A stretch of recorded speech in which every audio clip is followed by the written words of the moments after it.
நிலவை முதலாக புகைப்படம் எடுக்கப்பட்ட தினம் இன்று. இன்றைக்கி நம்ம நிலவை வித்தியாசமாக ஃபோட்டோ எடுத்துகிட்ருக்கோம். ஃபோன் கேமரா மூலமாகவே ஜூம் பண்ணி நிலவை பார்க்க முடியுங்கிற நிலமை உருவாயிடுச்சு. ஆனால் ஒரு காலகட்டத்தில் அது அவ்வளோ ஈஸி இல்லை. ஃபோட்டோகிராஃபி அப்படிங்கிறதே வளர்ந்துக்கிட்டு இருந்த காலகட்டம். சரியான ப்ராக்டிக்கலான ஃபோட்டோகிராஃபி மெத்தட் அப்படிங்கிறது அது வரைக்கும் வளரல. சாதாரணமாக ஒரு ஃபோட்டோ எடுக்கிறது இவ்வளோ சிரமமாக இருந்த காலகட்டத்தில் வானத்தில் இருந்த நிலவை ஃபோட்டோ எடுக்கணுங்கிறது எவ்வளோ அசாத்தியமான காரியம்னு யோசிச்சு பாருங்கள். அதை சாத்தியமாக்கினவர் தான் லூயிஸ் ஜாக்வஸ் மாண்டே டாகர். இவர் நெகட்டிவே இல்லாமல் டைரக்ட் பாசிட்டிவாக ஃபோட்டோகிராஃபி எடுக்கிறதுக்கான ஒரு மெத்தடை கண்டுபிடிச்சார். அதுக்கு டேக்ரோடைப் ப்ராசஸ் அப்படின்னு தான் பேர்.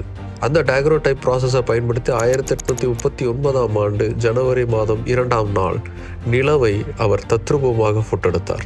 நிலவின் அந்த முதல் ஃபோட்டோகிராஃப் தான் இன்னைக்கு பரவலாக இருக்கக்கூடிய ஆஸ்ட்ரோ ஃபோட்டோகிராஃபியோடைய முதல் படி. ஆனால் அதில் சோகமான விஷயம்னா அதே வருடம் மார்ச் மாதம் டாகருடைய மொத்த லேபுமே எரிஞ்சு போச்சு. அதில் அவருடைய பல நோட்ஸ்லாம் சேர்ந்து இந்த வரலாற்று சிறப்புமிக்க நிலவு ஃபோட்டோகிராஃபும் எரிஞ்சு போச்சு. ஒரு வருடம் கழித்து ஜான் வில்லியம் ட்ரேப்பருங்கிறவர் இதே டேகர் டைப் மெத்தடை பயன்படுத்தி நிலவை ஃபோட்டோ எடுத்தார்.